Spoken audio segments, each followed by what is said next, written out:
welcome to the May 10th, 2023 City Council work session. Thank you for joining us in this hybrid meeting format. For work sessions like this one, where there is no opportunity for public comment, those wishing to access the meeting can do so by watching the live stream available on our website, broadcast on Comcast Channel 21, or by calling into one of the phone numbers listed for this meeting on the public webcast and meeting materials web page. And thank you all for joining us. And with that, I call this work session to order, and I will turn it over to the city manager to introduce first topic. Thank you, Mayor. We have a couple of good topics today. It'll be probably challenging to get through both of them. So hopefully we can manage that. The first one is we're returning on fossil fuel risk bonds, which feels like a long time in coming. So super excited to be here. Sometimes these work session polls go out and it just takes a while to get through your business. So with that, I'll introduce Ian Penn, our sustainability manager, and Ian's going to walk us through. Great. Thank you, City Manager, and good afternoon, Mayor and Council. I am Ian Penn, Sustainability Manager, and happy to be here today to talk about fossil fuel risk bonds. And so there's a lot to cover, so I'm going to jump right into it. This session is really part of a broader conversation on community pollution impacts and concerns, and really follows two prior sessions from last year. The first was a session on chronic polluters that was done last May that really talked about pollution across various environmental media and also the regulatory authorities and tools at the city's disposal. And then the second session was on public health overlay zones that was held last September.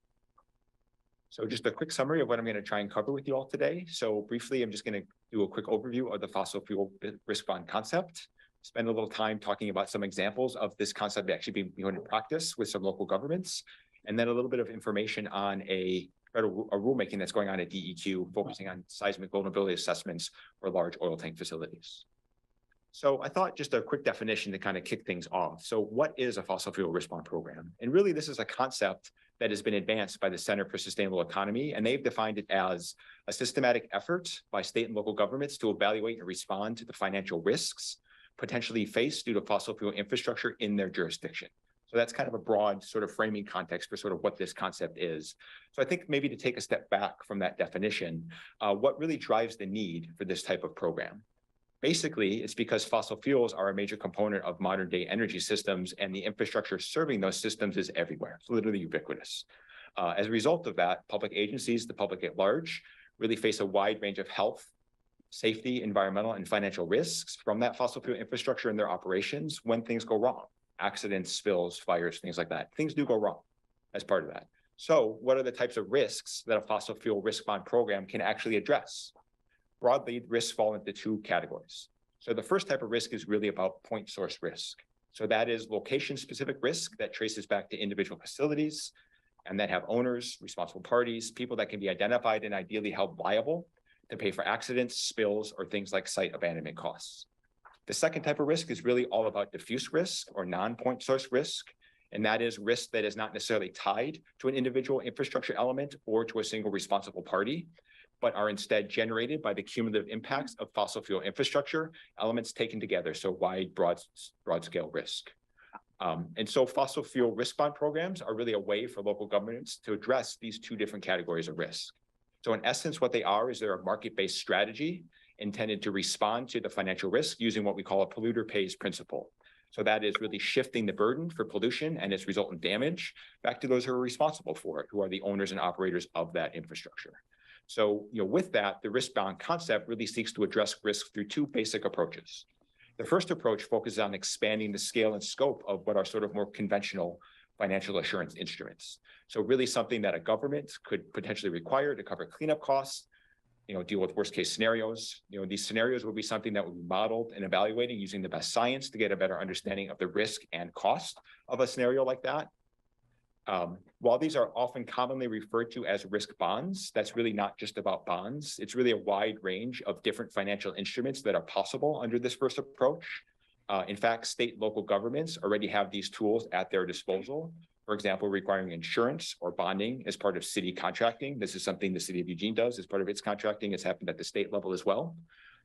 In terms of what instrument might be appropriate for use to address what potential risk, that's something that would really be evaluated as part of a risk assessment. I'm going to talk a little bit more about risk assessments in just a second. But the conventional financial instrument part of this program is relatively straightforward. It's basically taking what's already being done and expanding sort of the scope and scale of some of that work and some of that activity. The second approach under a fossil fuel risk bond program really recognizes that some of these conventional financial instruments may not be particularly well suited for certain risk scenarios. For example, dealing with cumulative risk. So the second piece would be developing what is called a risk trust fund, something that would be capitalized or funded through a surcharge assessed against widespread pollution for infrastructure or fossil fuel operations. So for example, you might have a surcharge on fossil fuel transactions or a levy on carbon emissions or carbon content that would be assessed against the projected future cost of climate change impacts. So for example, the surcharge rate might be based on a jurisdiction's anticipated cost associated with climate mitigation, climate adaptation, looking at a 40 or 50-year time horizon, and then you figure out what the surcharge rate might be to actually cover and fulfill that cost over time. Of the two approaches, the traditional conventional mechanisms are a little bit more easy to implement. Their experience is just applying them to a different circumstance. A risk trust fund would actually be harder to set up and implement at this point. It's something that would have potential obstacles in terms of being preempted possibly at the state or federal level. And there are also some potential constitutional barriers to these, particularly in Oregon. So at this point, it's really something that's a little bit more conceptual. It's not something that's necessarily been tested as legal theory. So that's kind of a quick sprint through the sort of basic framework of a fossil fuel risk bond program. If considering a program, you're basically two phases to go through. The first stage would be some type of risk assessment, as I sort of talked about. This would include a number of things. I think most importantly, creating a detailed inventory of the infrastructure within a jurisdiction that might be subject to a regulation or to a program. Analysis of the worst case scenarios for that infrastructure. So understanding what the infrastructure is, what the risk of that infrastructure poses, what its vulnerability is, looking at potential cost impacts of that, what would be the impact on public finances in the event of a worst case scenario, looking at a gap analysis that would look at those risks and what might be covered under existing financial assurance mechanisms, what might be missing, what other gaps would be needed. And then the second phase would really just focus on implementation. So if it was recommended to move forward with a program, how would you then implement it? And basically that would just be putting some type of regulatory program in place. That might be through an ordinance, some other mechanism, but really in this case would be putting some sort of financial assurance requirement in place for entities who would potentially be part of a regulated program as those were identified. So a little bit on looking at this idea in terms of how it's been implemented in some jurisdictions already. So the first example I'm going to focus on is King County, and King County has really been working on this concept since about 2019. And the county's efforts, so King County particularly, really represent probably the most developed work going on to this idea to basically take it from an idea to doing an assessment to actually implementing a program. And they're probably the most advanced in terms of where they've taken this idea so far. And the county's approach in terms of their scope was relatively modest, but they focused on really new or expansion of major fossil fuel facilities in their county. And the idea was to focus on infrastructure that one could actually be constructed in unincorporated areas of King County. So specifically what was under their authority to do so, and also what they could actually permit. So there are certain things that could not be built in the county or they couldn't permit, and they didn't include that as part of their scope, but as a way for them to kind of get a handle on what might be under their control, what might be under their jurisdiction that they could actually take action on. And so this is very basically the process that they undertook. The first phase was basically creating an ordinance that basically kicked off doing the risk assessments. Phase two was the assessment itself. That was kind of the meat of this process. It took probably 2 years for them to actually go through this process and do this risk assessment. It was a way to identify what the risks and costs might be, do a little bit of a gap analysis, and then figure out what the recommendations might be to actually fill that gap. Phase three was actually developing an ordinance. And so that was to require all owners of fossil fuel infrastructure who might not otherwise be covered under state rules, under federal rules, to provide financial assurances to cover the cost of a worst case scenario, as well as decommissioning costs.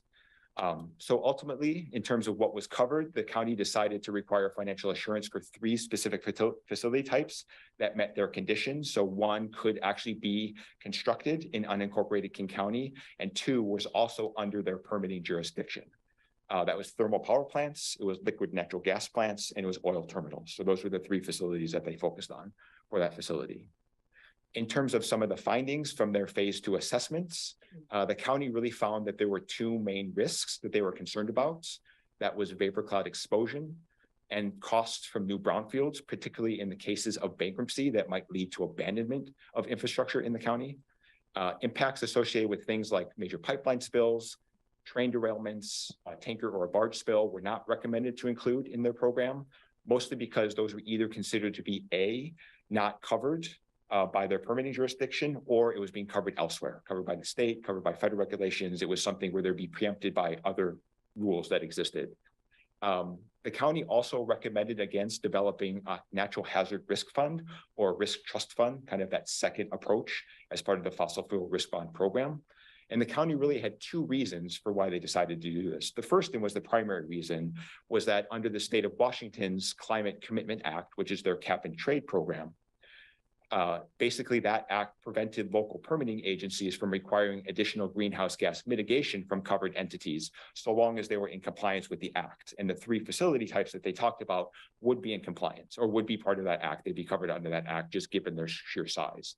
And then the second reason they didn't want to move forward with this was that sort of the challenge and resource requirements to undertake a comprehensible and really defensible long-term climate change cost analysis was considered to be a really enormous undertaking, something they didn't really have the bandwidth, staffing, resources to undertake. And so they decided to not go forward with it. But really, ultimately, it was because they were going to be preempted under state law from actually taking action on something like this. So a second example, really focused more narrowly on just the risk assessment part of a risk bond process, really focusing on the most recent seismic risk assessment for the critical energy infrastructure hub up in Multnomah County. This was something that was completed last year. It was commissioned in partnership between Portland and Multnomah County, really due to a joint interest between those two entities to better really understand the economic cost of a catastrophic event. There's been a lot of studies that have been done over the years for the CEI Cub, going back 10 or 12 years. So they had good information on some infrastructure, on mitigation, on some other things, but a really big gap that they had was not really understanding what the cost would be if a Cascadia event happened and there was a massive leak of oil. So this was really to focus on how to get a better handle on that. So the study really focused on trying to summarize available information. So really going back and looking at 10 or 12 years of information and what they had learned about the hub and all the infrastructure at the hub. Really trying to describe the quantitative and qualitative effects of a major earthquake, fossil fuel releases, local impacts, impact on natural resources, estimating the economic cost of a fuel release and infrastructure failure. That was kind of the core of what this analysis was. And then identifying of those costs, what might be covered under existing insurance policies or might be covered under existing federal programs, in particular the Oil Pollution Act, which is a federal program dealing with oil spills. And so a little bit of the findings from this assessment, it really estimated, unsurprisingly, that there would be significant ecological, infrastructure, and human health impacts from a Cascadia level events. There was a wide range of potential impacts, but potentially as much as 194 million gallons of fossil fuels could be spilled. The cost of that to actually clean that up and deal with that would be over $2.5 billion. So a very significant impact of what that might actually be. For those costs, they looked at a number of different things. They looked at cleanup costs. That was about 1.5 billion of that 2.6 billion figure. They also looked at natural resource damage costs, costs to human health, so wrongful death, personal injury. They also looked at things like natural resource damages, impacts on navigable waters and some of the commerce that relies on the river. So they tried to roll up all the different impacts that might affect the different costs and figure out what the total cost of that might be. Another finding that was interesting from this assessment was that while they recognize that local governments do have tools to help mitigate some of the risks from the hub, things like emergency response planning, zoning, building code authorities, those tools have some limitations, and really state agencies have powers that are not delegated to local governments that really help further mitigate some risk from facilities like that. So an outcome of this is that the city of Portland and the county are trying to partner with the states to better understand how can they better control, make the infrastructure more resilient, as well as try to figure out other opportunities to put financial assurance in place by taking advantage of the different tools at the disposal of these different sort of governmental entities. In terms of the damages that were identified, the report found that all categories of damages that were identified were potentially recoverable under the Federal Oil Pollution Act. The only things that would not be covered would be wrongful death or personal injury, and that would likely be covered under sort of civil litigation, something like that. With regard to the oil pollution recovery, that again would be focused on recovery after an event, not so much focused on prevention. It will be something where different governmental entities would respond in the midst of a crisis, and they would go after responsible parties to actually recover some of those costs and make governments whole under some of the statutory authorities that they have at the federal level. And then last, just to focus a little bit on some of the rulemaking that's going on at DEQ right now. in part based on some of the findings from that CEI study I just talked about, as well as some analysis from the State Seismic Commission. Senate Bill 1567 was actually passed. It became effective last year. It's a law that gives DEQ the authority to develop regulations to study and mitigate the risk of spills from fossil fuel terminal facilities in the event of a Cascadia event, so a really big earthquake event.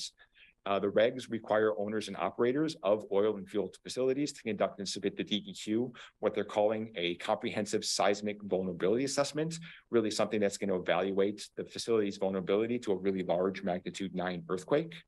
Owners and operators also have to develop and implement a DEQ approved mitigation plan, basically a way to based on the vulnerability assessment, how to mitigate impacts if there was a spill. The rules in terms of who is covered, who the regulated entities are, the rules really apply to operators of fuel storage tank facilities with a tank capacity of over 2 million gallons locally, or that's going to be located in either Multnomah, Lane, or Columbia counties. And so locally, there's actually one facility that would fall under these rules, which is the Kinder Morgan terminal. The rules are draft. They're on the DEQ website right now. They're taking public comments. If things go as expected as the timeline that's laid out by the law, this is something the Environmental Quality Commission will take up for adoption potentially in the fall. And all the vulnerability assessments that need to be done by the regulated facilities will have to be submitted to DEQ in June of 2024. And just for folks who may or may not be aware of this, this is actually the Kinder Morgan Eugene terminal that is in the county, just outside the city official boundary. It's in the UGB, but it's actually in the county. And this is the local facility that would be subject to regulations under this law from DEQ. And so with that, a quick sprint through fossil fuel risk bonds, but I'm happy to answer any questions council may have, as well as learn about, the various problems that council is trying to address, potentially through something like a risk bond program, and some of the other tools and options that might be possible to help sort of achieve some of those options. Thank you. That really was a quick sprint. I was writing as fast as I could to try and track all of the things that you were saying, but Alan was equal to it, so he has a question already. Yeah, it's more of my thoughts and my thoughts around an approach to deal with this. I think it's actually misnamed fossil fuel risk bonds for us. Well, I'd like to expand the name and the concept, especially since the Kinder Morgan facility, which is over by Lane Forest Products, is actually not in the city, wouldn't be subject to our regulation. And Lane Rural Fire Department is actually the first responder, but our hazmat team would actually deal with it, according to Randy, who's not here. But I would like to expand this to be environmental and human harm that's caused by, and not just fossil fuels, but from all chemicals and all industrial processes, spills, leaks, explosions, air pollution. I think what this really is about for me is about preventing another J.H. Baxter, where polluters declare bankruptcy and walk away, which I think is appalling, and sticking the rest of us with the cleanup costs for their mess.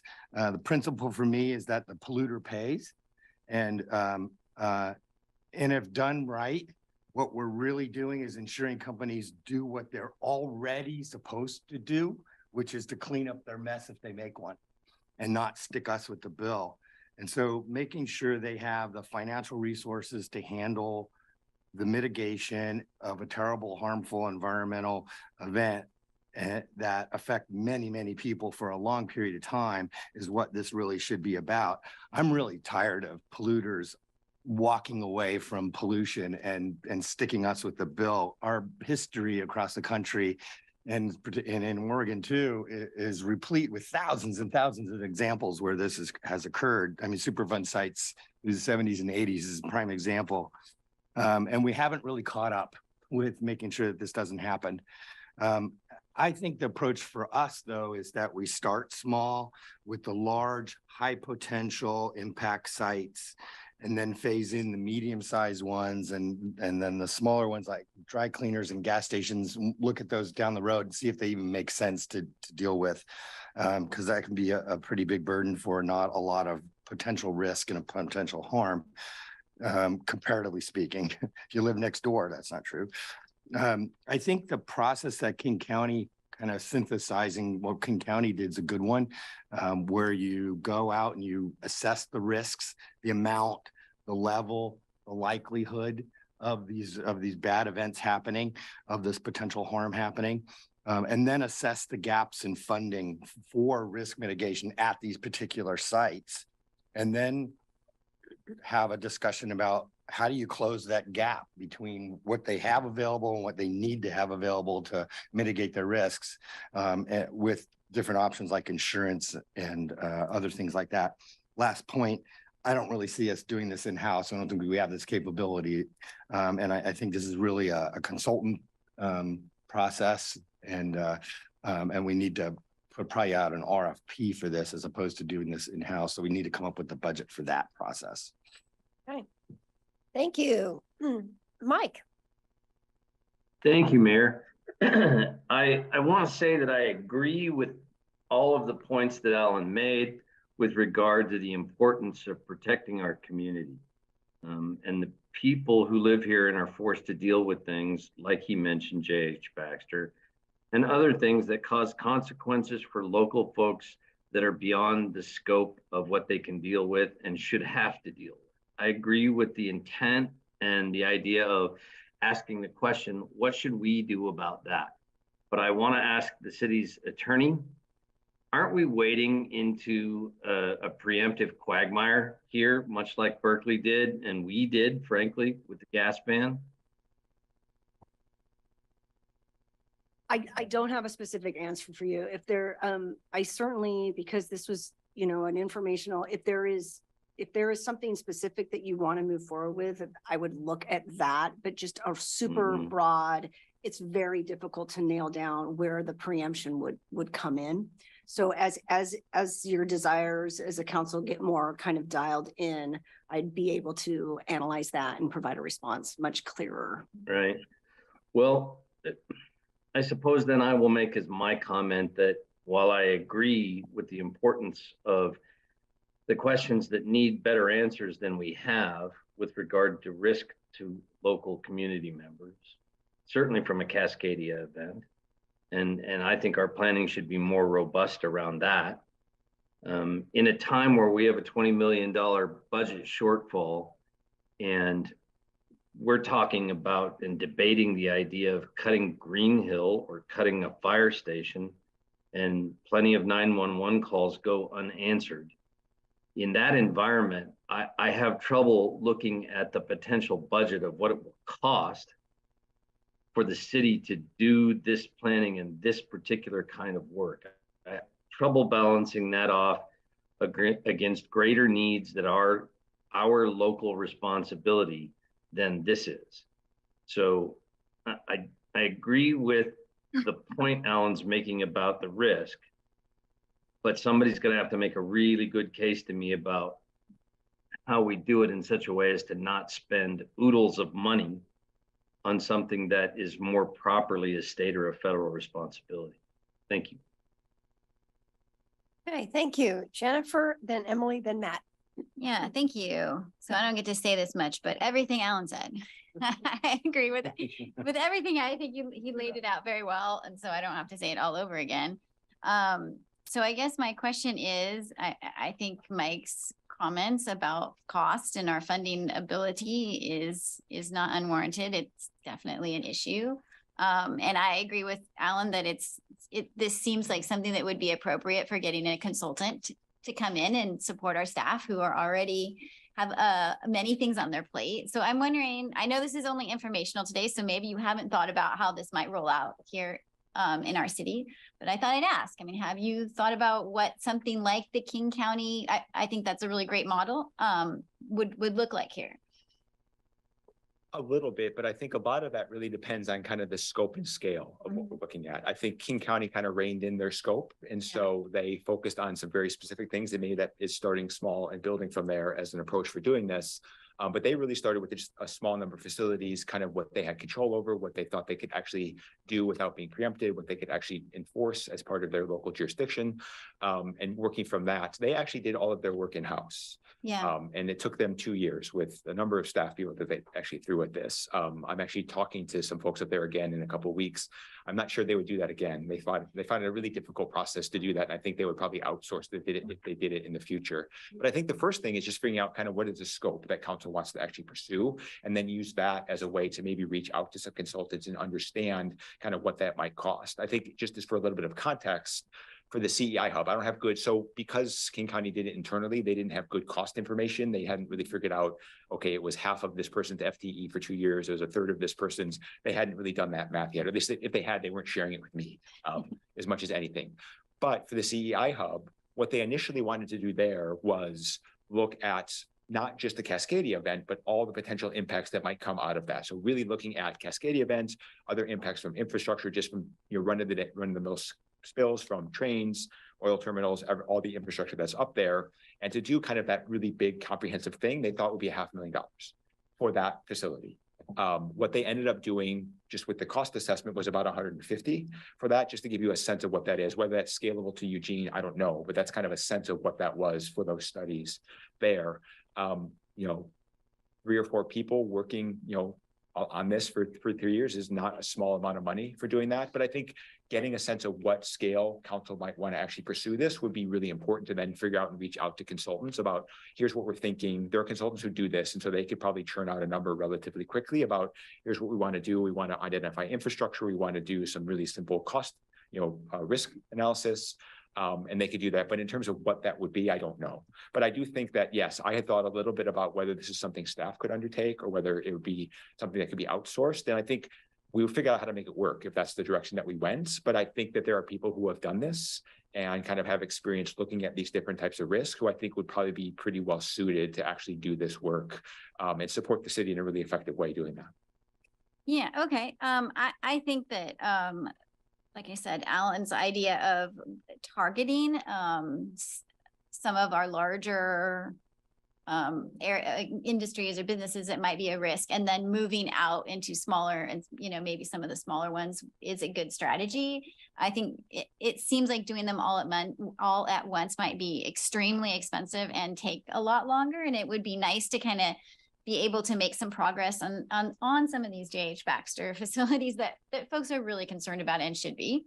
I think the scenario 1 with some type of insurance or bonding makes a lot more sense than creating a fund that would be difficult. I think that is, and maybe not 100% within our realm, it sounds like that is appropriate for us. So I don't know what we're going to decide today, but it would really be great to get some suggestions back. I think this is an area where I think we kind of know what we're trying to achieve, but how we get there is not my expertise, right? So being able to get back some kind of staff recommendation on how we might approach this and what that cost is looking like, so that we can start thinking about that as well.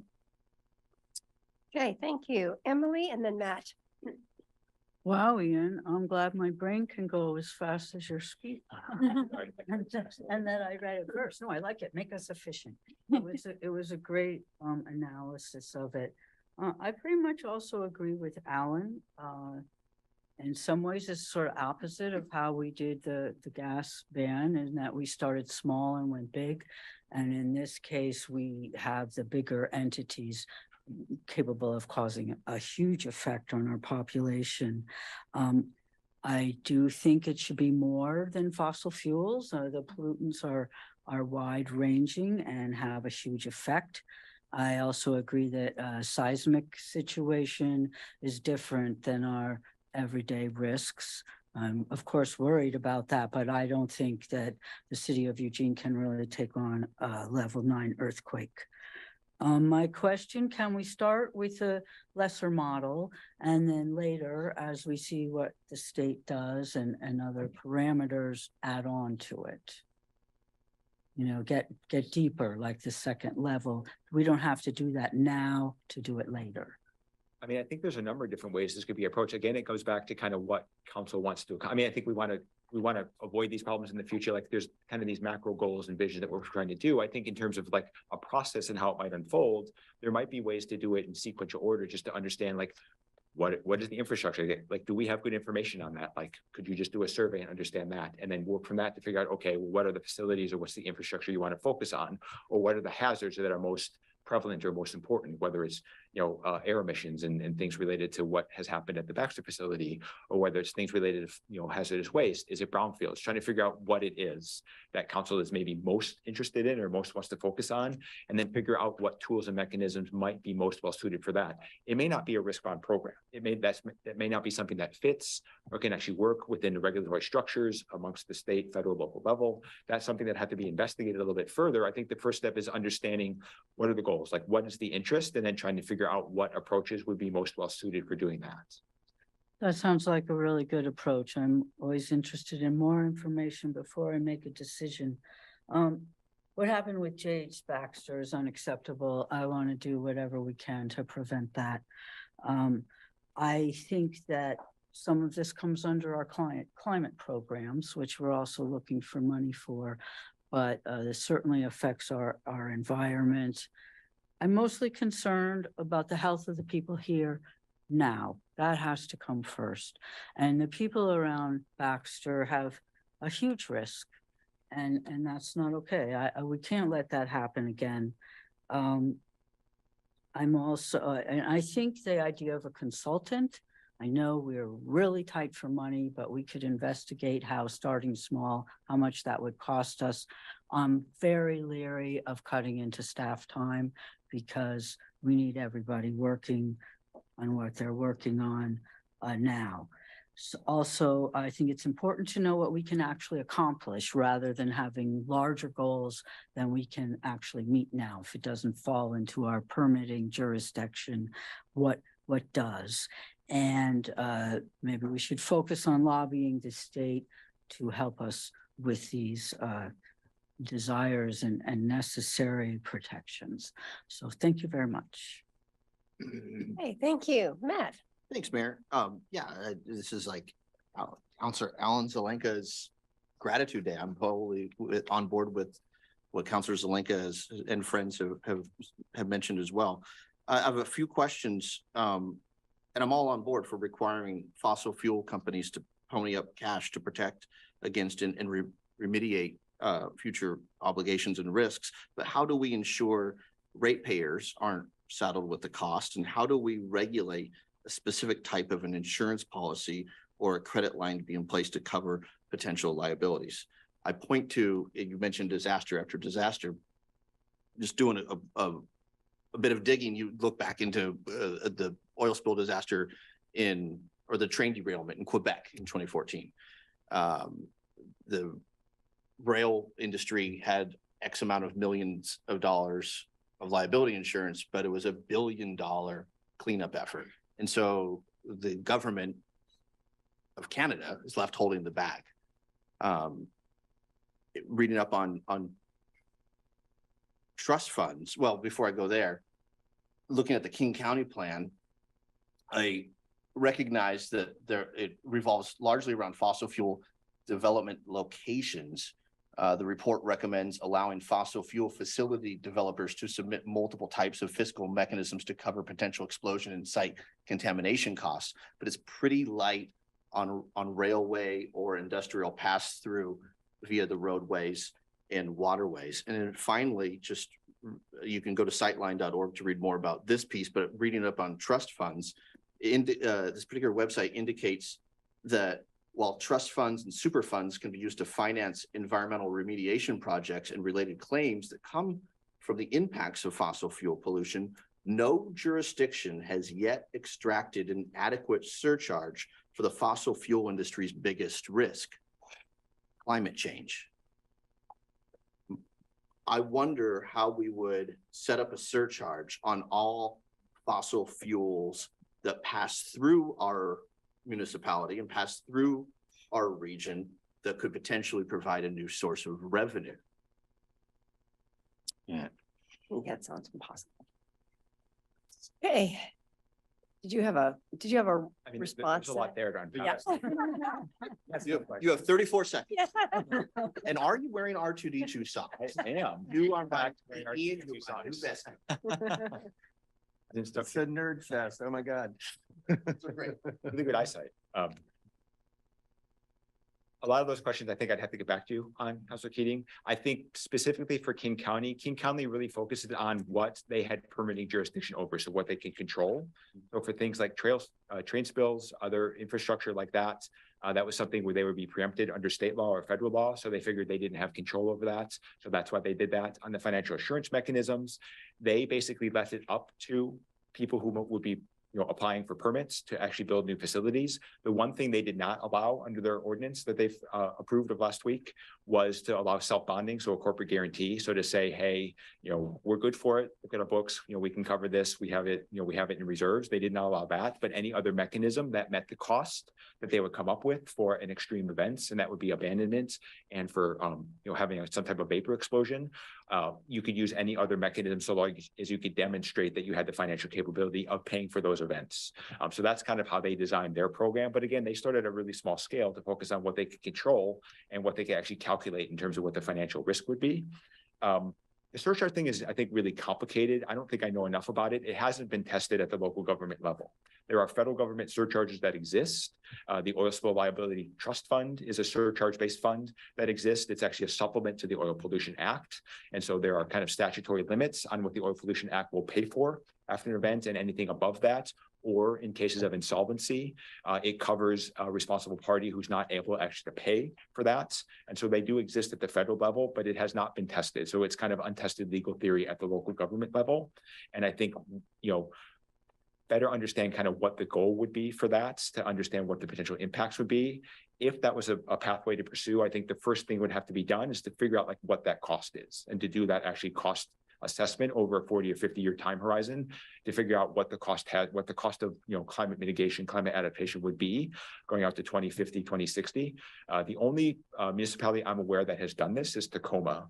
And they did it a couple of years ago, where they looked out to 2050, and they came up with for their city a $3 billion price tag for what the potential cost would be for climate mitigation, climate adaptation. They didn't take it the next step to figure out, okay, well, how would we do a surcharge based on that? But it was just here's what the cost would be. And here's the cost of inaction as a way to try and put a number to that thing. So the surcharge thing is, I think, a much more difficult road to hoe as part of this. The trust fund, I think, is just more untested territory, as opposed to taking existing financial assurance mechanisms and just expanding how they've been applied in the scope of how they're being applied. Fascinating. Thank you. I just want to appreciate your expertise there. That was quite a detailed answer off the cuff. And thinking about the difference between Eugene and Tacoma, that's a big industrial port. So they are facing a whole different magnitude of challenge. I before I turn over to Alan for a second round, I just wanted to ask, and I know Matt's, and so maybe Matt's the answer, how much do we know now about our risk? Without even engaging a consultant, what do we know now? What's our starting point? And in terms of identifying facilities, this really overlaps in my mind with the public health overlay zone, as we're talking about industrial areas and industrial uses and what's there. So I'm just wanting to kind of get a sense of, we're not starting from zero on this. We know something, but maybe we're close to zero. I don't know. Yeah, and I've been here 8 months. I don't think I have a good answer for that. There's a lot of information that exists. There's information from LRAPA that's tied to Title V permits and things like that. There's information from the Right to Know program. There's information from the states. I was interested in sort of understanding how many underground storage tanks were in the, so there's information in various pieces. I don't think there's been an attempt, unless I'm mistaken on this, that's kind of looked at this from a comprehensive perspective, from the city's perspective. It exists in pieces, but I don't think anybody's tried to pull it all together and figure out kind of what is that picture, what is that patchwork, and what are the gaps, even in just understanding where some of those risks are. Okay, and so even in some of the Cascadia resiliency work, We've is there done some of it. I was just That part. phoning a friend. I know we've done a good look at some of our fossil fuel infrastructure as part of that, because I remember Matt McRae worked on that particular work. So I'm sure there is a level of data there that would cross over, but it wouldn't necessarily capture the non-fuel. Part of that was just looking at our fuel supply and how things stay connected and what our resilience is. But yeah, you're right. There's bits and pieces here and there. So even, I guess where I'm leading is that even to get to the point of saying we were going to scope out what a consultant might do. We have a lot of work to do just to sort of pull all those fragmented pieces together to figure out what we actually know. So just sort of being realistic about how big a lift that is for the city, I don't know. That sounds like a lot of work, but The phone a friend worked. Yeah. there you go. I'll just add, I think there is, again, I'll agree. I think there is some work we could look at to try and understand, and even maybe some high level conversations that we could have with consultants about like helping us understand like what they're typically categorizing as the kind of big bucket of, things that could have the most risk associated with them. And we could come back with something that was at least a little bit more clear on that and talk and continue to refine with council what your goals really are around that. Yeah, that sounds incredibly helpful to me as a sort of a starting place for us, because I think I'm agreeing with council is that, the starting place for this is J.H. Baxter and our frustration with that and concern about what else might be out there that we don't know or what might be coming our way. There certainly is the question of hazards that are in transit, and I'm sort of assuming that we would be in the same position that King County was in terms of that's not within our authority. But wanting, I think, not to create something that's so big. So I appreciated your comment about an iterative process, not creating something so big that it takes us forever to even get to the point of creating some protections. And so that's where, like, if the public health overlay zone and this risk thing, if there's some overlap there, that feels to me like a place that we sort of think about starting. And so knowing where we are, I'm rambling a little bit, but I think you're all understanding. I'm just sort of wanting to, where are we now? What are the overlapping pieces as a way of, as sort of the foundation for how we would think about what the incremental steps might be? Can I just jump in? You good with that? Yep. 100% good. I agree. And as I was listening to folks talk about what it is you're really trying to do, it started to feel like there's a little bit of this conversation that's about industry doing their part, making sure they're not walking away and being responsible. And then the health overlay zone is a little bit about us doing our part and making sure that the planning and the codes and the zoning is set up to prevent future situations. So it does feel, in both of those, we've suggested an incremental approach. Like, how do we just deal with the big things first? And then as we have capacity, hit the others. So it could be a nice matchup. Yeah. Okay. Thank you for that. Alan? Yeah, it does very much overlap with the overlay zone, which needs a new name because that's a term of art. Public health overlay zone, but also the hazardous mitigation plan that we have that Matt worked on when he was here. And when we were working on coal trains, when I was working on coal trains several years back, we did a whole town hall meeting and looked at all the different things we could do. Railroads are a sovereign nation, as far as I can tell. The most we could possibly do was to tell them that they couldn't block an intersection for more than 4 minutes because of health and safety issues. And that actually semi worked in that moved us away. But again, this is about ensuring companies do what they're already supposed to be doing and cleaning up their messes and making sure they have the financial wherewithal to do that. And I agree with Mike, this is probably a federal and state issue, but I don't see anything happening in that regard. And so I think it's our responsibility to provide the leadership to protect our people, like Emily was saying, and like we did with paid sick leave, where we came up with the idea, state picked that up, and then that eventually became state law. And I think this is another opportunity in that same vein. In this particular case, I think scale is really important. I agree with everybody saying that we need to start small and then figure out how this potentially could grow. But looking at LRAP as Title V permits maybe is one place to start, but that's insufficient. I think it's really about assessing the risk of the scale of the harm and the likelihood of it. But I think those harms it's not cookie cutter, and it's very specific to what we have here and what we can regulate. The Kinder Morgan tank farms outside our jurisdiction, so that's out. But so it's specific to our existing and potential new industries. So with that, I think I'd like to make a motion to have the city manager bring back a memo in the fall, just a memo, because I'm very cognizant of staff's workload. that would scope out this issue and an RFP for an approach and budget for consultants to do the work to start with a small, high harm potential sites that would be very limited and look at the risks, the amount, level, likelihood of potential harm, assess the gaps in the funding and the rules and regulations for risk mitigation, including our legal ability to do that, because I think that's limited as well. And then options to close that gap, like insurance or some other kind of fund. So kind of an overall scoping of this, try to figure out how we could get to getting a consultant to get us there, not just go straight to a consultant, because I don't think we know what we're doing yet. Second. Include all that? On the last part of the whole You're thing. gonna, that's a little more than a memo. So That's quite a bit. Well, That was it's an emotion. it's just the scoping out of this. So it takes a little homework to scope it out because you have to figure out what you're talking about. So can I just ask a question for clarification? So I just made this request about how much do we already know?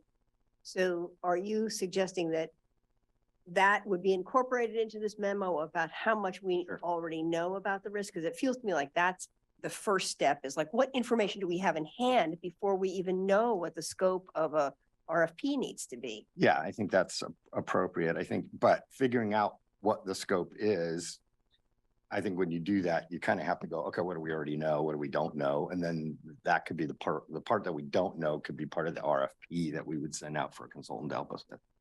But so, yes. Okay. I have Emily in the queue and then Mike. Well, I had something that I want to say after this part is over.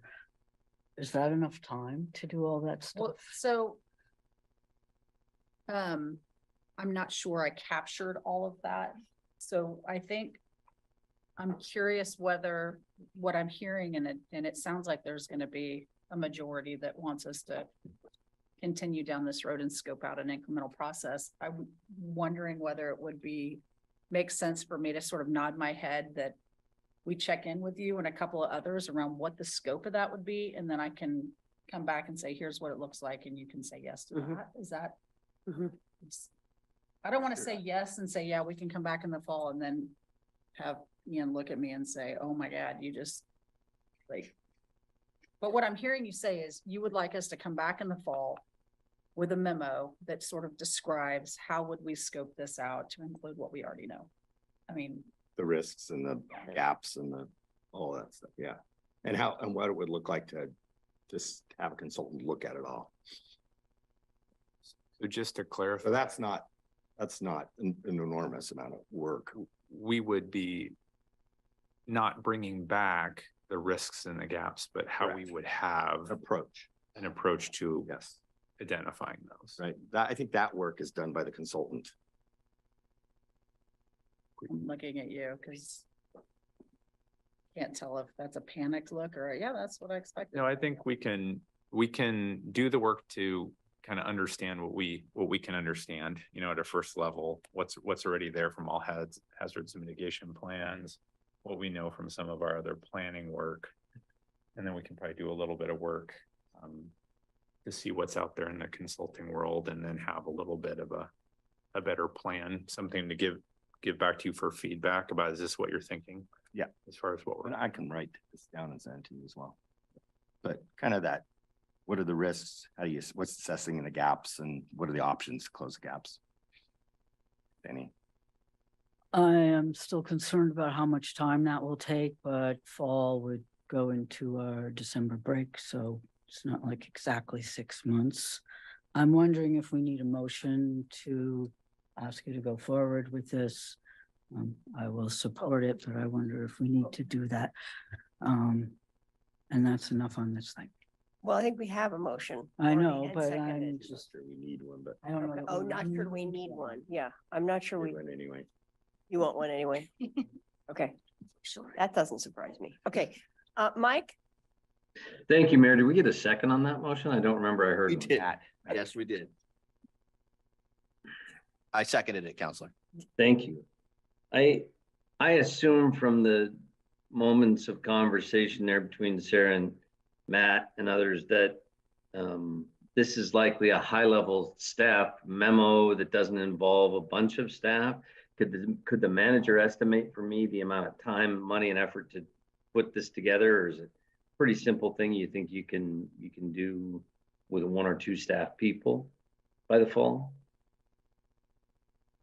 I think we'd want to, talk with our other teams that are working, on intersecting issues. We'd probably want to talk to the county, LRAPA, and some other partners just briefly to see what information they could provide to help inform us. Talk to, Eugene Springfield Fire as well, and some of those other sources. So.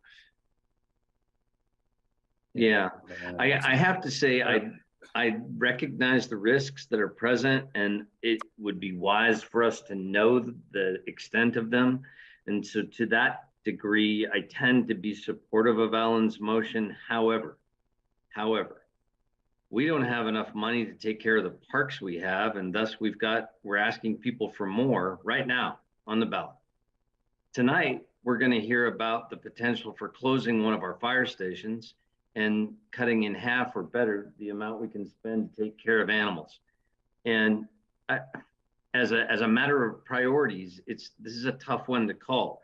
It's good to have the more information. I suppose I would go this far, but it has to be considered in context of our other priorities and, frankly, our local major responsibilities, of which I'm not sure I would say this is our job to do all the time. So I may vote in favor of Alan's motion, but I certainly hope the staff has those limitations and those conflicts of priorities in mind. Thank you. Okay, thank you. Any other comments, questions? Just one comment in response Okay. to Mike. So this is just asking for information, Mike. It's not, and figuring out kind of the landscape of where we would go from here and how we would do it. I took it that way. It's almost like an estimate, like, hey, if we wanted to proceed and go forward, Here's how we what would. would that look like? And then at that point, you would have your conversation about, is it a priority or not? Yeah. Right. I'd say public health is a pretty high priority, but. Okay, all in favor of this motion, please raise your hands. 1, 2, 3, 4, 5, 6.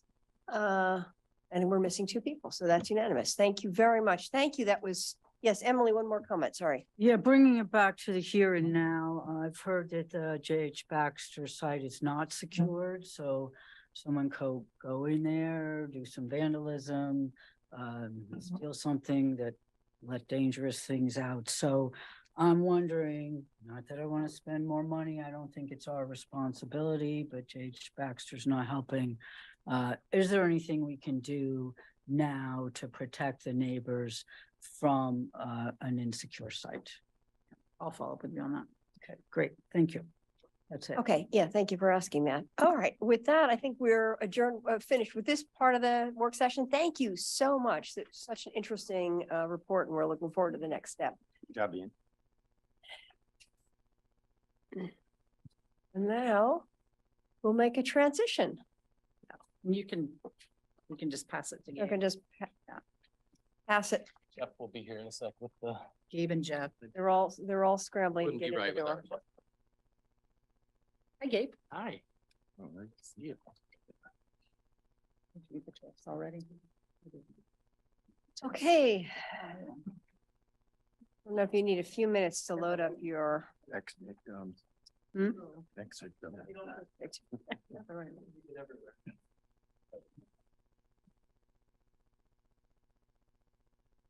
Gabe, are you kicking it off first? Yeah. All right. Okay, well, looks like oh, there you go. You're up and ready. So I'm going to turn this over. Our next topic, Willamette River Greenway Code Amendments Overview. And I'll turn it over to you.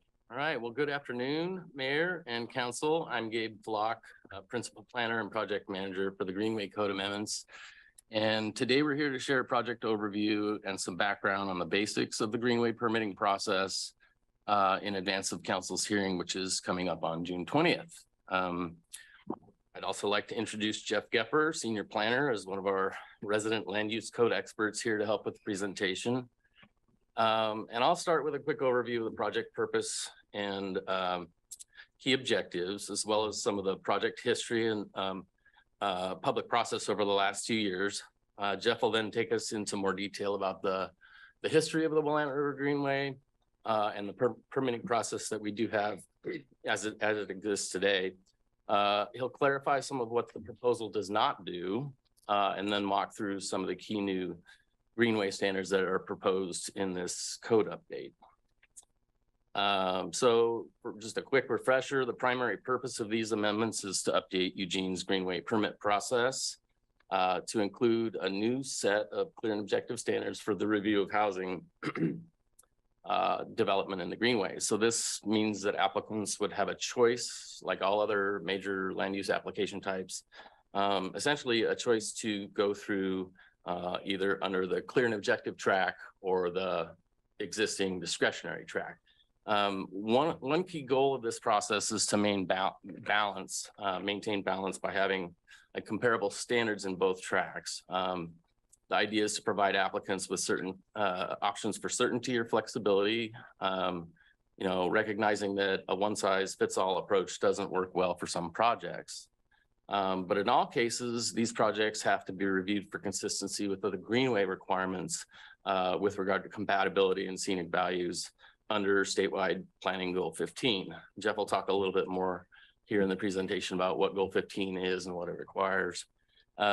This approach also maintains consistency with the two-track system that we have pretty much across the board for all of our land use application types, and were recently updated and came into effect actually in January this year as part of the city's larger clear and objective code update, which at least some of you were involved with at the time.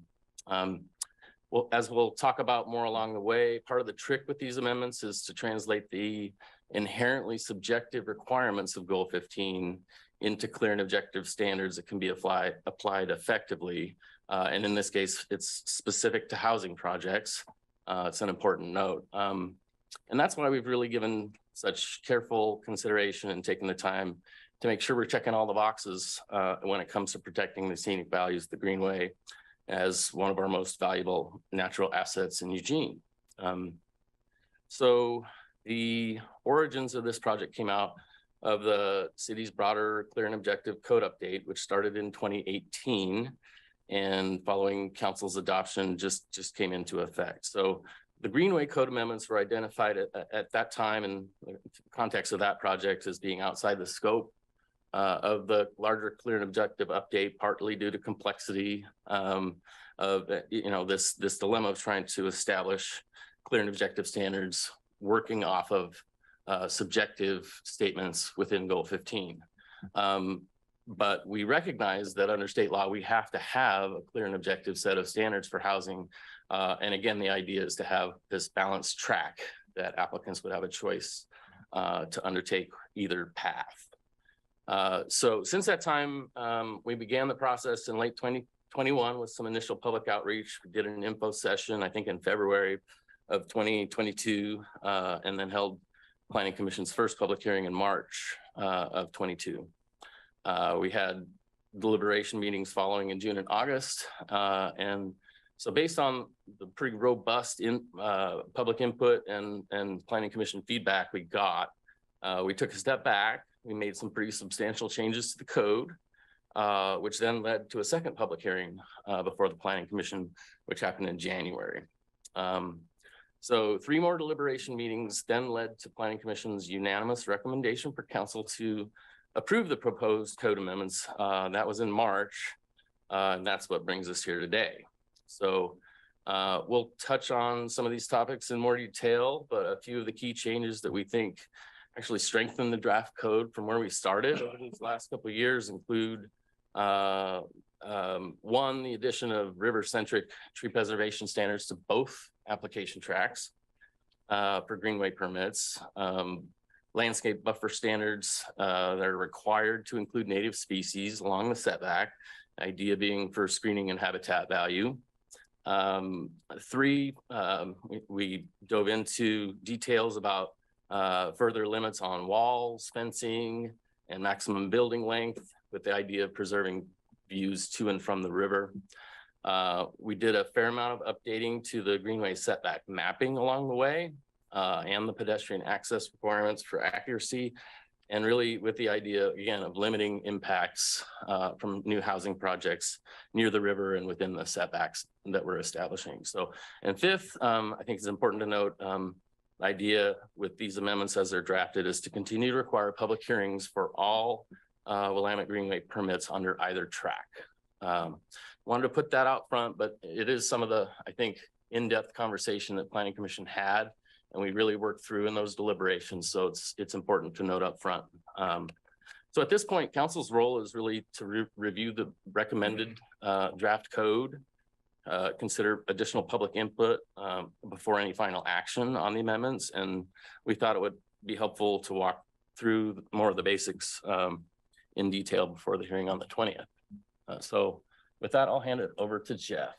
Awesome. Thanks, Gabe. And good afternoon, everyone.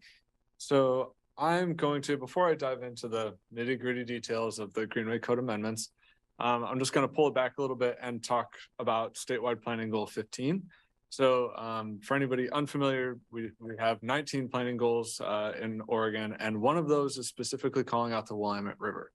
And this is really targeting, the fact that the Willamette River, it traverses a huge part of our state, and it has a lot of, intrinsic value, right? So as part of that, it set out rules for jurisdictions to find ways to not only protect it, but also ensure that development that's occurring around it is doing so in a compatible way. And so it set forth, general provisions to, ensure access, provide the availability for development, but ensure that there's additional review when that does occur. And a couple other tenets that were really giving cities the ability to actually purchase property along the river. So most of you are familiar with the fact that most of our riverfront is bound by the Ruth Bascom Riverfront Trail. And that's really because of Goal 15 that was really set out in the mid 70s, gave us the ability to purchase most of that land. And so most of the land around the Willamette River in Eugene is actually publicly owned or committed lands that occupies about 88% of that. So that all really stems from Goal 15, which is really, the reason why we have these rules in Eugene. So each city kind of adopted the provisions consistent with Planning Goal 15 in a different way. Eugene adopted its Greenway boundary in 1976. The Greenway boundary incorporates things like, if you look on the screen, it's kind of the green area on the map there. You'll notice that it's not just a buffer off of the river. It's very oddly shaped. It incorporates things. Basically, we snagged things that were publicly owned. Also some areas that were, ripe for development, but they cut out the Valley River Center. There was a lot of decisions made in 76 as to where the boundary is. But anything that happens within that boundary is required to go through compatibility review. And essentially, we call that the Willamette River Greenway permitting process. And so whenever somebody is developing, changing use, or reaching the threshold that's in our code, they have to get a Willamette River Greenway permit. Right now, those permit standards are essentially almost verbatim coming out of the statewide planning goal 15, which are inherently discretionary, as we've talked about. They include a lot of language that's not clear and objective in any way, which is why we're here today. But when somebody does apply for that process, they go through a public hearing, they show us a design, they demonstrate whether they meet the approval criteria or not, and then our hearings official determines whether it's a yes or no to something being approved. So because of the discretionary nature of the Greenway boundary and things that are happening in it, we do have this conflict with the statewide requirements for clear and objective housing standards. So because the discretionary language includes things like to the maximum extent practical, adequate setbacks, and to the greatest degree possible, we really needed to set forth an opportunity, like we have done for all of our most of our other land use application types, to create this, a clear and objective option for the Willamette River Greenway. And one thing I'll just touch on really quickly is that the Willamette River Greenway is not something that's intended to prohibit development. We have other measures that do protect our river, The Willamette River Greenway, again, is about compatibility. It recognizes that development does occur, and it's just setting forth standards to provide that kind of clarity. And so thinking, Gabe touched on this briefly, we have something that we refer to as the two-track system, essentially a system that exists. One is providing clear and objective options. It's very strict. Everything is, you tick the box and you move forward. The other is the subjective track. That's the one that exists today. It's the one that provides a little bit more flexibility. For the Willamette River Greenway process, we've never had the clear and objective track. So you only had that bottom blue track. That was your only option. And so what we'd be doing with this the Greenway Code amendments is really establishing that clear and objective track, but also updating by bringing in some tree preservation standards into our subjective track to kind of bring that parity. Because one thing that you want to do is you want to have balance between these two tracks, because if one is easier than the other, nobody's ever going to go and use one or two options, right? So we want to try to find that balance. And as Gabe said, one thing that it was a resounding opinion of our planning commission, as well as the public, is to keep the public hearing for both tracks regardless. So again, before I dive into the actual amendments themselves, I just want to clarify what these amendments aren't doing, because these are very narrowly focused and there's a lot of information that we just want to make sure that we know exactly what's happening. So first and foremost, the changes do not change land use designations. They do not change zoning. They do not change the zoning development standards like height or lot coverage or anything of that nature. They do not allow more housing. They don't allow more density other than what's already kind of permitted in those areas. A big one is that the Greenway is not changing. That boundary that I showed you that was adopted in 76, that's staying where it is. We're not removing any other environmental protections. So we have our water resource conservation overlay zone. We've got some other tools to ensure that we have, environmental protections around the river. None of the park area or pathways are being impacted or removed as related to, or I should say they're not being reduced or removed or impacted in any way as part of these amendments. So that's what's not happening. So now I'm going to finally get to the point of telling you what is happening with the code amendments. There's some major kind of tenets of this, but really what we're looking at is a series of amendments that are trying to really match what the intent of Goal 15 is with some clear and objective standards. So the first thing we're doing is setting what we're calling the Greenway setback. So essentially we have mapped a top of bank line, and then the Greenway setback is set typically about 100 feet off from that. So that's the gray area on the map here. And that's kind of the no-go zone. There's no development allowed in that area unless it's a water related, use that's specifically required by the state planning goal. So that Greenway setback line is that red line you're seeing here. Within a certain distance of that, you've got walls and fences, as well as building facades. They're limited in size, scale, visibility, and that's to ensure that you've got some visual connection to and from the river. That's a big part of Goal 15. And so that's where those two limitations on those provisions are coming from. Then you have a native landscape buffer. That's the green area you see here. That's just providing essentially what becomes a 110-foot setback from the Greenway, from the top of bank. And then you have our tree preservation standards. I'm going to talk about those in detail here in a minute. Those tree preservation standards were added to both the discretionary track that exists currently, as well as some new ones that we are applying to the clear and objective track. Then we have pedestrian access and pedestrian connection requirements. And then just to reiterate that public hearings are still required. And one thing I'll note about this this gray area, what the Greenway setback area, the no-go zone, typically it's 100 feet. There are some areas in town where our refinement plans that we've adopted, like the Willackenzie area plan, the downtown Riverfront Research Park, those have actually adopted their own limitations. So sometimes you'll see that boundary differing, and that's because of our adopted refinement plans. So with that, I'm going to talk first just a little bit about the landscape buffer, because this has been a topic that the Planning Commission dove in pretty deep on. So this is that green area that's right along the Greenway setback line. And essentially what this is it is an area of required vegetated planting. So we've got our landscaping requirements that it includes canopy trees and a certain amount of vegetative cover. That's all based on plantings that are native. So we actually pulled from our existing adopted list of native species. So essentially people can select from that. And the idea is to create a nice vegetative buffer between any development that's occurring and the Willamette River.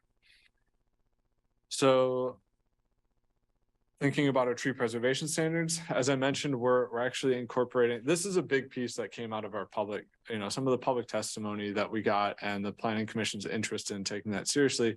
This is one of the big things that we had to go back and look at how to bring these tree preservation standards into the code. So within the clear and objective track, we actually really just took the framework that was set up by adopting the clear and objective standards for tree preservation for all of our other processes like PUDs, conditional use permits and the like. We really just utilized that, but we kind of made it about the Willamette River. And I'll talk about that in a second.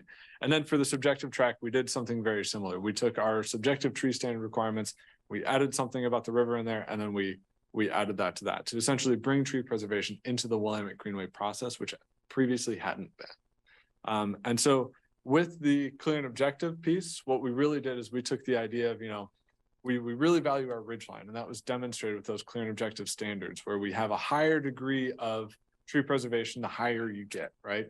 And so we said, why not just adapt that directly to the river and say, based on your proximity to the river, you have a higher degree of tree preservation.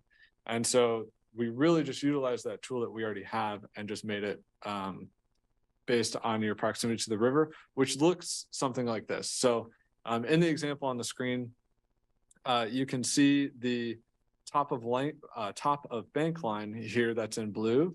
And then you've got that no-go zone. Remember, that's like, you're not going to be cutting down trees in there anyways, because you're not developing it. So, and then you hit the greenway setback line, you've got a vegetative buffer, and then you have zone 1, zone 2, and zone 3 of tree preservation. And zone 1 is the highest level. So that's 100 feet. So you've got 100-foot distance from the setback line. That's zone 1, where you have a high degree of preservation. Zone 2, it gets a little bit less. And then zone 3 is anywhere that's not zone 1 or 2 and is still within the greenway. And so that's really establishing a very clear set of, those tree preservation standards that you adopted as clear and objective into the greenway process. And then I'll talk briefly just about the pedestrian access standards. So this is a big component of ensuring people have access to and from the river. So one primary component is making sure that within a development site, people are providing connections from the development to the river in some form or fashion. And then it does offer in certain situations for multi-unit house. So this is all for multi-unit housing. That's when these things apply. It does also offer the opportunity for us to require a public path if that situation arises. But the one thing that you notice, this was something that we really took a lot of time and consideration on, because the map that you're looking at up here, if you see all the little black dots up there, those are all our public access points to the river and the riverfront path. So the one thing that we noticed when we did this, we said, wow, we have a lot of those. And so what we really found was actually that we have a really robust set of public access connections, and even some that aren't on this map, but are in the future connections identified in the TSP. So we do have a really robust network that provides pedestrian access to our riverfront, which really aligns with one of the primary things of Goal 15, which is ensuring access to the river. And so with that, I'll just conclude by talking about what's next, which is really, so we've got today's work session. We have our public hearing scheduled with you on June 20th. We're working on getting the deliberation dates and setting that up for future potential action. And so for anybody watching tonight, if you would like to provide public testimony on this issue, please email greenwaytestimony@eugene-or.gov. That ensures that I can collect it and provide it to the city council. You can mail comments to me as always, or you can attend on June 20th and provide verbal testimony. And with that, that was a lot of information and obviously a pretty broad overview. So I do want to open it up for an opportunity for questions or requests for clarifications that we can bring back to you. Thank you so much. I have a couple of counselors in the queue, but I just want to thank you for the presentation and comment that the packet was really helpful and really informative, the summary and also the FAQ was incredibly helpful. So I really want to appreciate that. It's helpful to all of us hearing from constituents to have that kind of FAQ available. Okay, I have Alan and then Matt. This is the first time I've ever heard anyone describe a gray area with absolute certainty. This is, might have chosen a different color, but I think we're partially here because of the clear and objective standards process and middle housing stuff, HB 2001. There was a lot of misinformation put out, especially on this particular topic, that was just flat out wrong. And so my line of questioning is to clarify some of that. And we did a good job of going through it, but I wanted to do it again. So does the Willamette Greenway prohibit all development in the Greenway? No, absolutely not. Doesn't. So you can actually build stuff in the Greenway. So before and after this action and this update, so some limited development could happen in the Greenway. Correct? That's right. And it's based on existing zoning and development standards that won't be changed as part of this process. Does that allow for more housing development in the Willamette Greenway? It does not. Does this change the existing zoning in any way along the Greenway? It does not. Does it eliminate any existing environmental protections within the Greenway? No. Like, does it enhance or clarify them, like setbacks, heights, landscaping, tree preservation? It does. And I'll say, there are a variety of statewide planning goals that address different components of what we might call environmental protections, but things like stormwater treatment standards, they'll remain in effect. Floodplain regulations apply independently. And yes, we're in fact adding layers of protection in terms of having a clear and objective setback, additional native landscape for buffering. And, the combined effect of these standards, we believe, does add some protection, which will bring it in balance with our existing discretionary track. And the whole goal here is to make sure that we meet these subjective intent statements that are drawn straight from goal 15. So yes. Right. So it enhances the environmental protections within the Greenway. It does. So is a public hearing required on every application for development within the Greenway? Yes. Yeah. Anybody who applies for a Willamette Greenway permit is required to have a public hearing.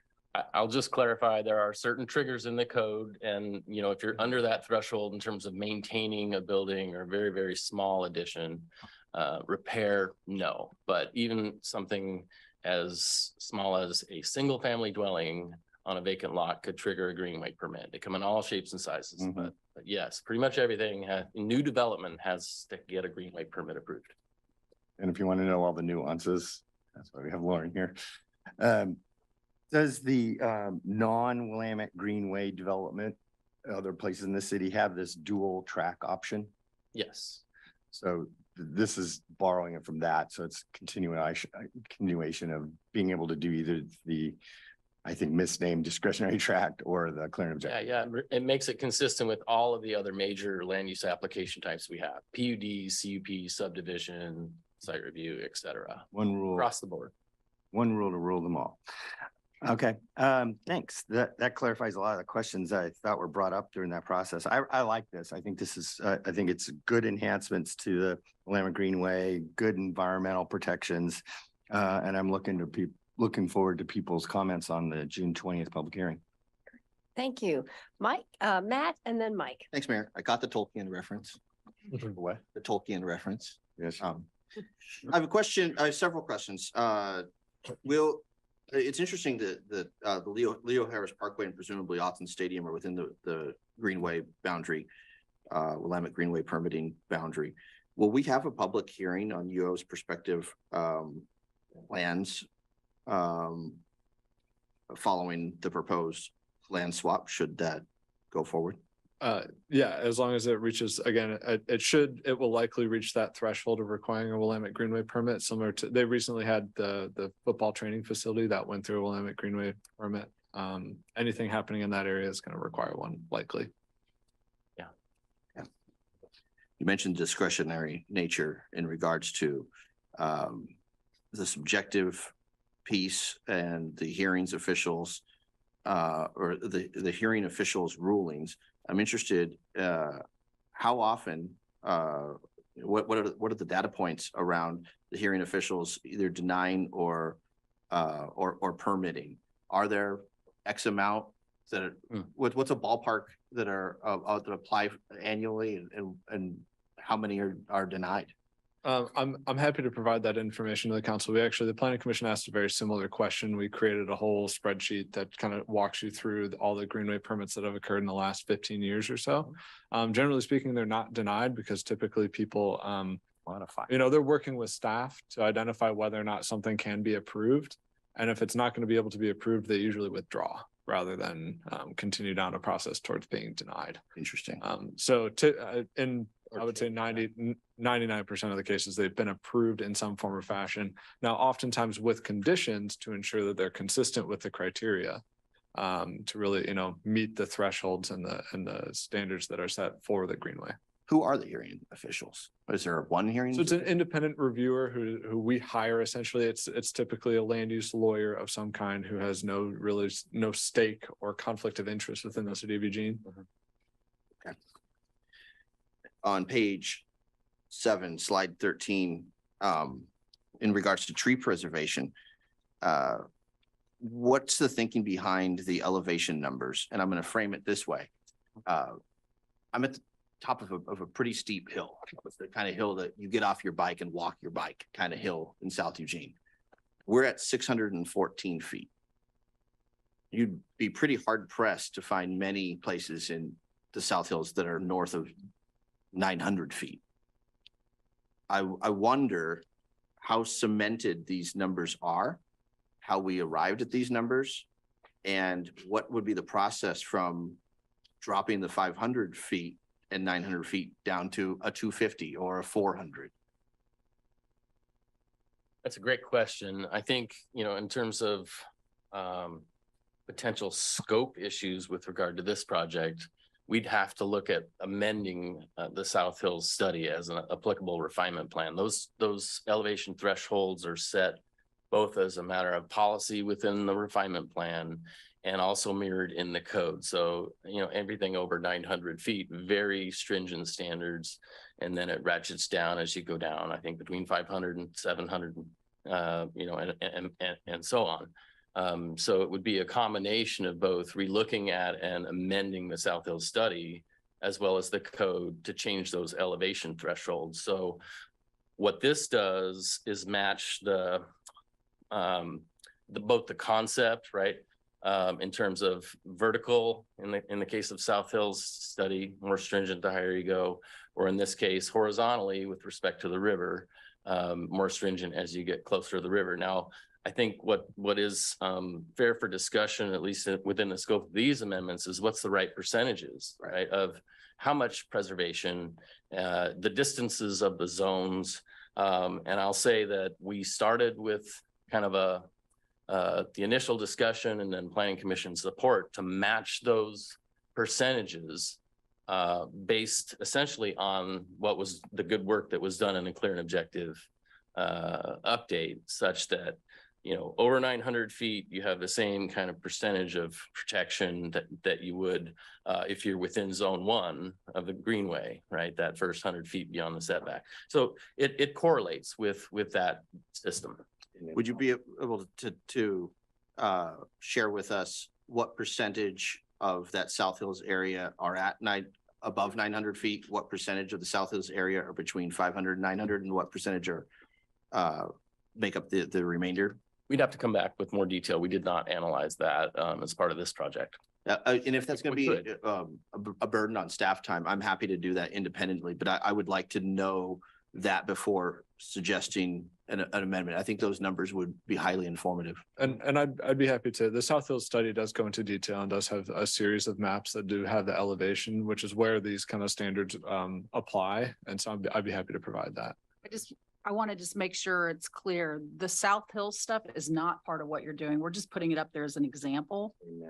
We used that's what's already in place. That's not part of this. It's just something that we said, hey, that seems to be working in the South Hills. So let's take that same idea and apply it to the river with a separate zone. So just want to make sure that's really clear. Yeah, essentially, I looked at what the work that was adopted through the clear and objective process, which is where the elevation kind of tool came from. And I said, well, that seems like a really easy thing to just flatten out and apply it to the river. And so really, it's just kind of, it was a jumping off point, and it was an opportunity to take a good idea and expand it to apply it to the Greenway. That's helpful. Thank you. Well, nevertheless, I look forward to working with you offline to wrap my head around where those numbers have come from and how we could maybe sharpen our pencil in the future to embrace tree preservation in our South Hills community. Thanks. Okay, I have a lineup. So just a time check for all of you. It's 1:26 or something. So I have Mike, then Jennifer, then Lindsay. And with that great segue, mine is a complicated question. Thank you, Mayor. I will do my best to state it accurately and as clearly and concisely as I can. So, gentlemen, thank you for all the information and all the work, certainly. The point of all of this is to clarify and make simpler and make easier, more clear and more objective, the clear and objective path. Am I correct if I say that? Yes. Is it true that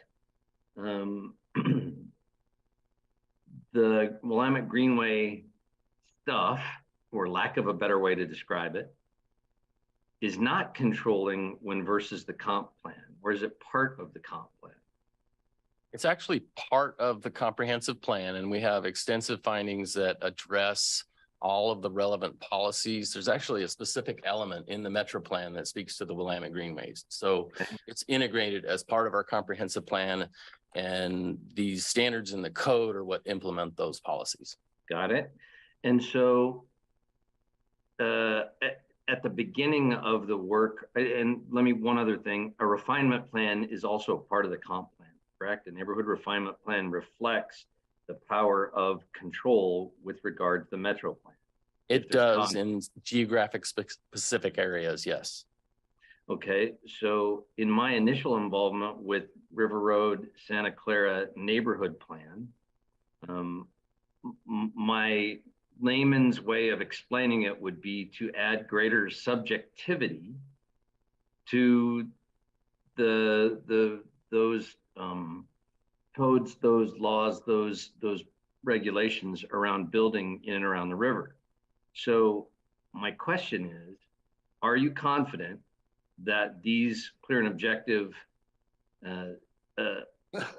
ordinances will not come into conflict with the River Road Santa Clara plan once that's complete? If so, what do you think the likelihood is?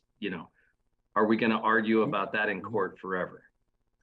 Well, I think there is a relationship, and we talked about this at the Planning Commission level a bit. Lauren may want to speak to this, but in respect to that relationship, I think I want to be clear with council that this is a relatively narrow focus relating to Senate Bill 1051 and some state law changes in 2017 requiring that we have clear and objective standards for all housing. And so this is part of catching up to and making sure we're complying with state law.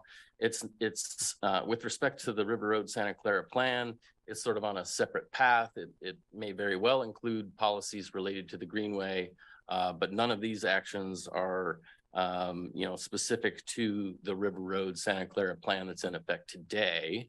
And I will add that we're very carefully considering what elements might make sense as part of that refinement plan process in terms of additional policy related to the Greenway. So that conversation's yet to come, I think, at the council level. And I just want to clarify my question a little bit, that there will in fact be a very clear and objective path to development in the Greenway at the end or approval of the current River Road Santa Clara plan as it's proposed. So Councilor Clark, the proposed code amendments that we are talking about right now will provide a clear and objective path for the development of housing within the entire Willamette Greenway. So the River Road Santa Clara area and the rest of the Greenway within the city. Separately, so, I'm sorry, you're right. The folks in River Road Santa Clara are working through a neighborhood planning process right now. And it is my understanding, and I know Alyssa, the planning director, is on if she wants to speak to this as well, but planning staff are very aware of both of these projects of the and thinking about how they would fit together. The River Road Santa Clara plan policies are generally much more high level than these specific code amendments that have to do with a particular development application that takes place within the Greenway.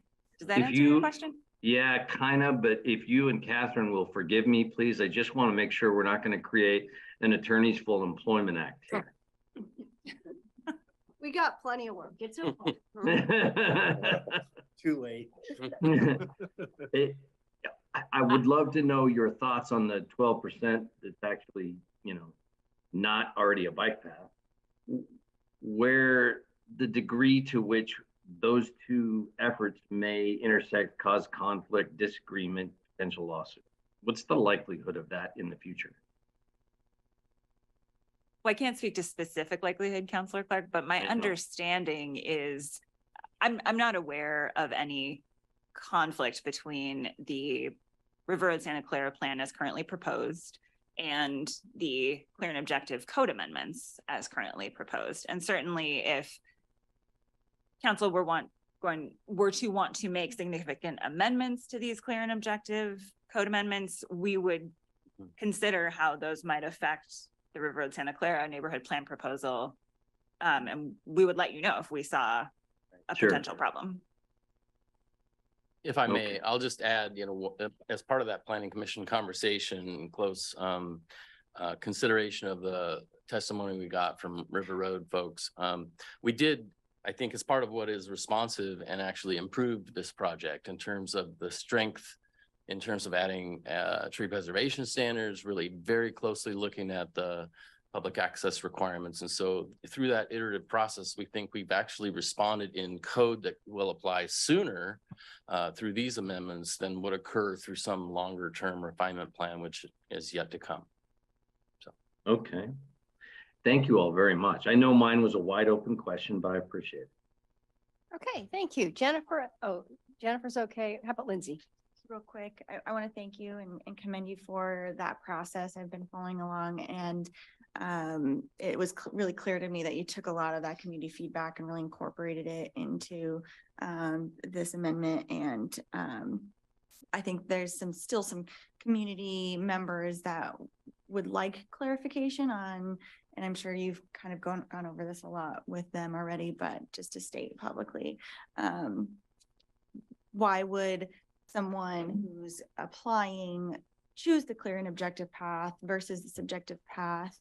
And why would we have both pathways in light of adding the clear and objective? I think there's a lot of people that are like, no, we just want clear and objective and we don't want that subjective track. So if you could speak to that really quick. Yeah, briefly. You know, we had the same question and concerns come up early on in the process. And I think there are a number of reasons, and I'll let Lauren jump in here, but we have a tried and true practice through the adopted discretionary track. I mean, it pulls language directly from goal 15. So we know we're meeting the intent of the statewide planning goal, and our criteria basically mirror that. And so what we're doing now, the scope of this is really on the clear and objective side of it to try to match up with the intent statements, clear, numeric, yes, no questions, did they meet it or not? So the benefit is that it's clearer and to some degree potentially simpler for an applicant or anyone wanting to know why and how is this getting approved.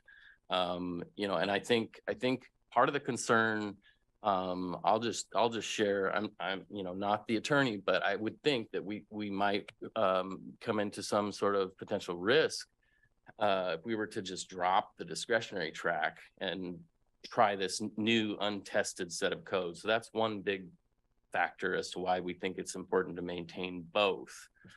And it's also a matter of, you know, we always look as we do these code amendments to integrate new standards as best we can with the systems and the administrative kind of components of how the code works. So the idea I've mentioned a couple times now today is that we need to have, we believe it's appropriate, fair, and just the right approach to have a true track system that's balanced. So taking away discretionary, we think would be ill-advised. I'll just add a couple of comments, which is it's a trade-off for flexibility versus certainty. So the clear and objective track is set up in such a way that an applicant should be able to look at all those criteria and know right away, based on what they're proposing, whether or not they can meet them. They check the box or they don't. But clear and objective standards are necessarily very restrictive because they have to be so well defined.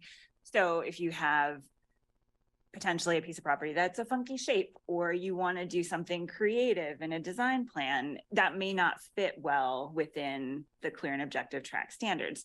The discretionary track allows for a lot more flexibility in terms of, you make the case about whether or not you meet the standard. But it provides less certainty because you have to make the case, and then a decision maker has to decide whether they agree with you or not. It also matches, as Gabe has said a couple of times, all of our kind of larger land use applications. We've had this general track, discretionary track set up in our land use code since 2001 during the big land use code update. And the other piece is that the only folks who are entitled to clear and objective standards under state law are folks developing housing. So theoretically, it's legally possible to just have one set of clear and objective standards, but I think there are a lot of folks who are developing commercial or who want that flexibility to do something new and interesting, who really benefit from the ability to opt into the discretionary track. Wonderful. Thank you for stating it again, and for all of your hard work on this. Okay, thank you. Thank you so very much. To quote the City Club, you have brought clarity to an otherwise a murky situation. So we appreciate all your work and with that, I think, thank you all. We are adjourned. Minus the glass.